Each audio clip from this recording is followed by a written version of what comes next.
Hi, I'm Carola. In this video, I'm setting up a bullet journal from scratch using the Bullet Journal Edition 2 collab with Leuchtturm1917. This book was specifically designed to follow the bullet journal method created by writer Carol, and it's a beautiful book. Before I dive into creating the actual spreads, I'll talk a little bit about the book itself and some tools that I used.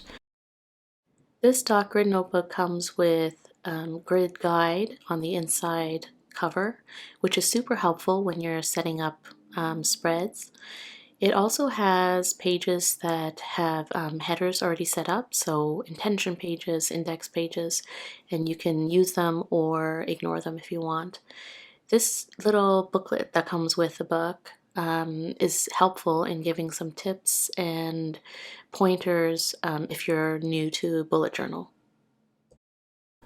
To set up this bullet journal, I'm using a fountain pen. It's a TWSBI Eco with a fine nib, and I'm also using the Faber-Castell brush pens in a landscape collection set, as well as some washi and stickers.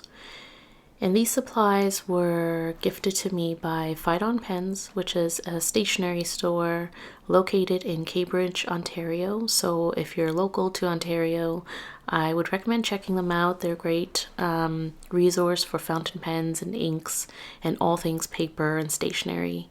The bullet journal itself was gifted to me by the bullet journal team for writing a blog post on their website, and I'll include a link in the description if you're interested in reading that. So let's dive into creating the spreads.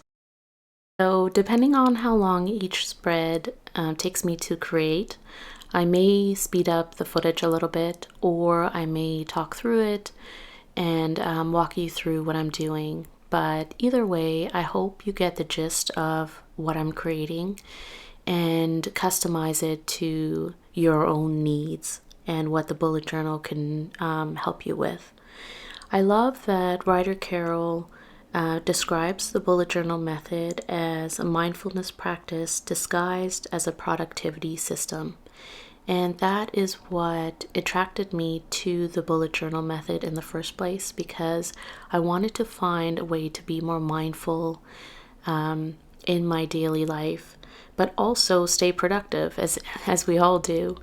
We love those to-do lists and checking them off as we finish a task, but I wanted a little bit more out of my tasks and to-do lists.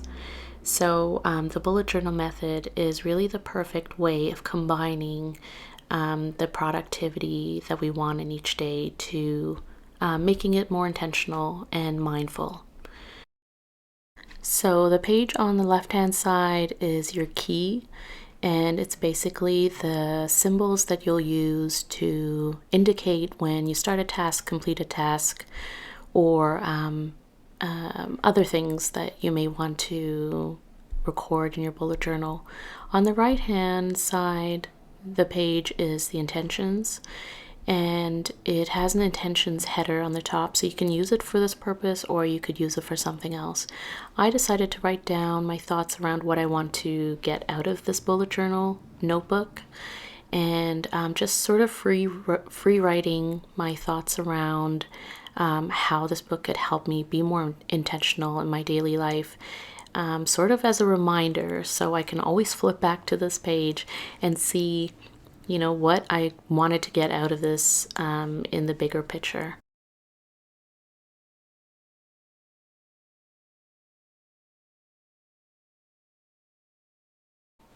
This book comes with 4 pages that are dedicated to the index, and I like to break out each page into 2 columns just to give myself a little bit more space. And I do like the index pages because it gives some context to the following pages in the book.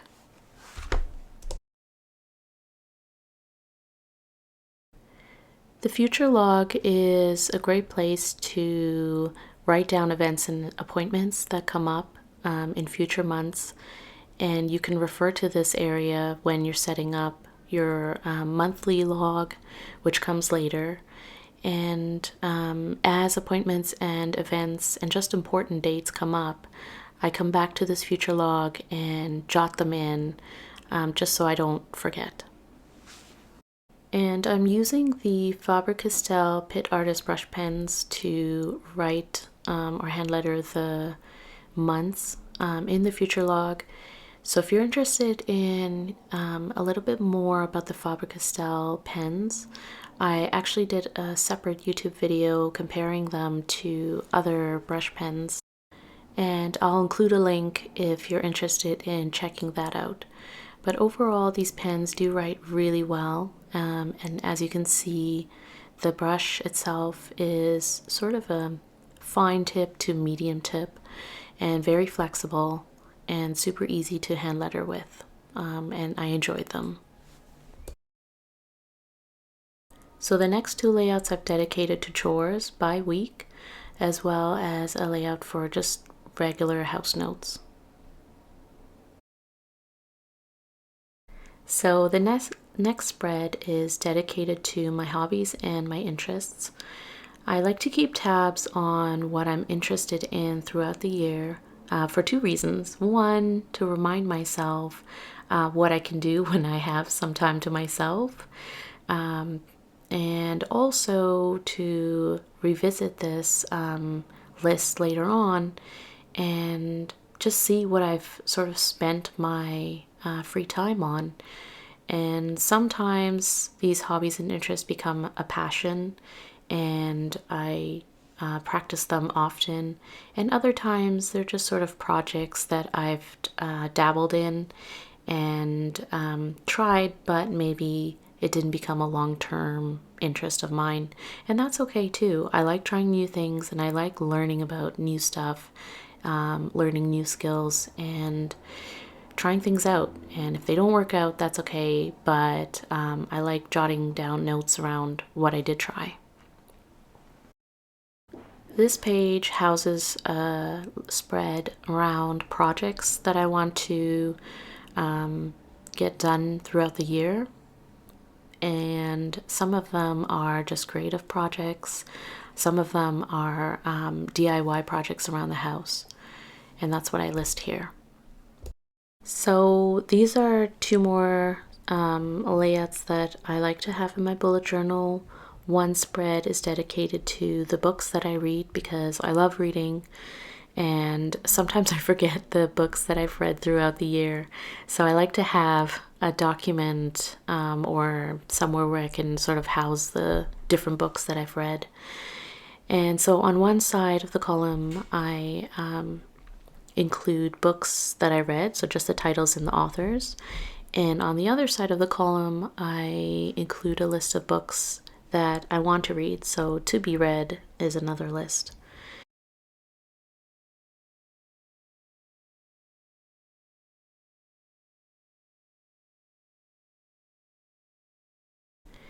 Because I like to send and receive snail mail, I include this spread called Happy Mail, and I just jot down snail mail and happy mail that I receive and send. And you could also turn the spread into cards that you send and receive, or gifts, things like that, things that make you happy to give and to receive.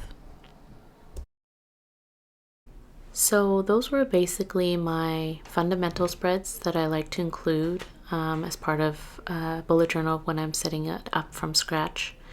Now we're into my monthly spreads, which I like to repeat when I start a new month, and sometimes I change the headers a little bit or the sections depending on whether or not they worked for me. And I feel like that's part of the beauty of a bullet journal, is that you can experiment with different sections and pages and layouts, and if it doesn't work for you, then get rid of them or change them up. So this first section that I like to have is called Things to Look Forward to. And I like starting a month off with this. It doesn't have to be, super big stuff to look forward to, but it could just be a bunch of little things that will make me happy to look forward to. I often include monthly intentions, and it could be something small, that I want to grow in, or it could be something that I want to get out of my bullet journal practice in that month. Now this page is basically a line a day, and I call it What Mattered, just to remind myself that often there's something that happens in a day that matters in the long term, maybe touch me in a certain way. And so I write on the one side the days of the week and the dates, and then beside them, as I go through each day, I revisit this page and write down just something that happened to highlight that day. So you could use it as a gratitude practice. You could use it as just for memories or appointments, events that you had during that day. But I like to have something that made me happy or really stood out in that day that normally may have been overlooked.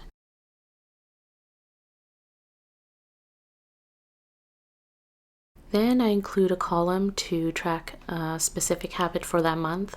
And sometimes it's as simple as whether or not I took my vitamins for the day. I got this idea from writer Carol, and I know a few people do track their habits this way. And it's just a simple X to indicate that I actually did that habit for the day. So the next two pages are my monthly log and my weekly log. So for the monthly log, I separate the page into two columns, and one side I write down events and appointments and birthdays, which I basically get from the future log pages at the outset of the book. And I just list them down. Doesn't have to be in chronological order or anything. It's just as a reminder for when I set up my daily log in the coming pages to refer back to this page and see if there's an event or birthday that I need to keep in mind. And on the other side of the page, I list my tasks for that month, and this is where I kind of do big stuff that I want to get done, projects that I want to get done. But it could also just include things that I'm not sure which week it will land in. And so I just sort of throw it in here. And then when I set up my daily logs, I can revisit this page again and see if there's anything I can move into a more daily or weekly page. For the weekly log, I set up Monday, Tuesday, Wednesday. So each day, and then jot down the tasks that I want to accomplish in that week. And if I know when that task should be done, then I'll just put a bullet under the corresponding day. If not, then I leave it. Then I'll just do a bullet on like the Monday, and then I'll leave it until when I actually get it done, and then cross it off or put an X through it. Now these are my daily pages, and I first set this book up with preset daily log pages. Since filming this, I have changed up the layout a little bit, so I'm not creating pre-drawn daily logs, but just kind of taking up as much space as I need to on a daily basis, and then creating the next daily log where the previous one ends. But for the sake of simplifying a bullet journal setup for the first time, I created these pre-dated layouts so that it sort of makes it easier to see what a daily log would look like. So each heading, I hand lettered the day of the week using the Faber-Castell brush pen, and each page was also broken down into two columns.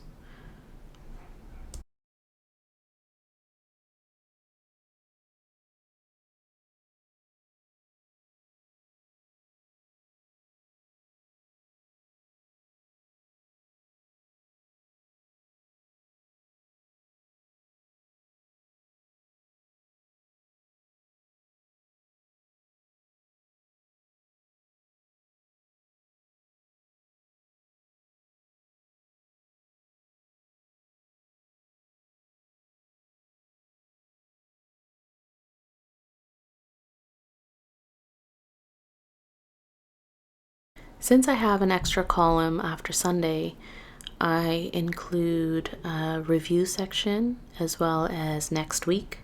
And this is just meant to review the previous week and point out things that worked for me in that style. So, how I could customize the spreads for the following week. And I also write down for the next week what I'd like to try. So I'm always kind of honing my bullet journal practice to make it work for me as best as I can. And I like to reflect on just my practice itself. Okay, I just have to point out that after I wrote down all the days of the week and the dates, I realized that this insert of stickers comes with a book. And so you don't have to write down the days of the week and the dates for your monthly line a day section if you're doing that. So yeah, I redid that layout, and I just wanted to show you that there's an easier way to do it. So here's just an example of what you can include in the index and what I like to include in my index. So I don't write down every single page in the book. If it's not, like if it's a daily log, then I won't put it into my index. I just kind of chunk it together into a month. So I'll say, you know, March was from this page to this page. And then all the pages in there, I just assume are the monthly log, the weekly log, and the daily logs. But if I do have a page that's specifically dedicated to a topic, maybe something I learned or a book I read or something like that, I'll come into the index and I'll specify it with its page number. And it's just to give some context around the pages that I'm using in my bullet journal.